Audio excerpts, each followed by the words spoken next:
In our PA4, we have a single row of squid, 2 rows of crab and 2 rows of octopus. The squid animates at 0.5 seconds, the crab at 0.75 and the octopus at 1 second.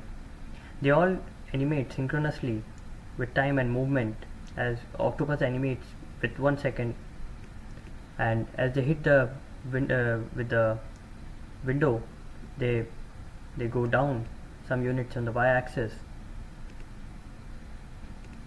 Here we have a factory which generates the game objects.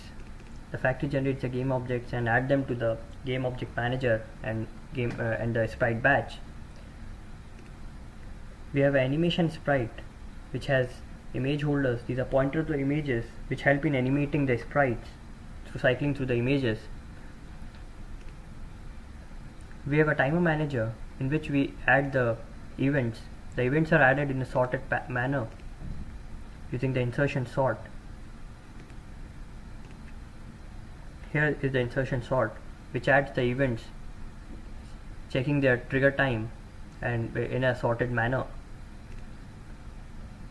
Even when we update, when an event is done, we re-add the event. We re-add the event again. We call the process. It goes to execute.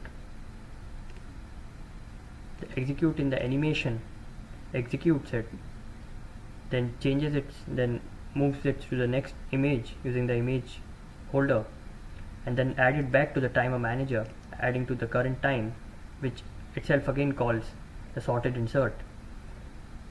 And that's how our old code works. We have a single update for the game object manager and a single draw for the sprite batch.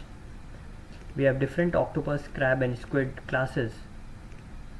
We call a mega update because we want to move the X units only once when we hit the screen. So we call a movement here inside the mega update, which we call in the game object manager for all the game objects. We have linked all the game objects using the factory to the game object manager,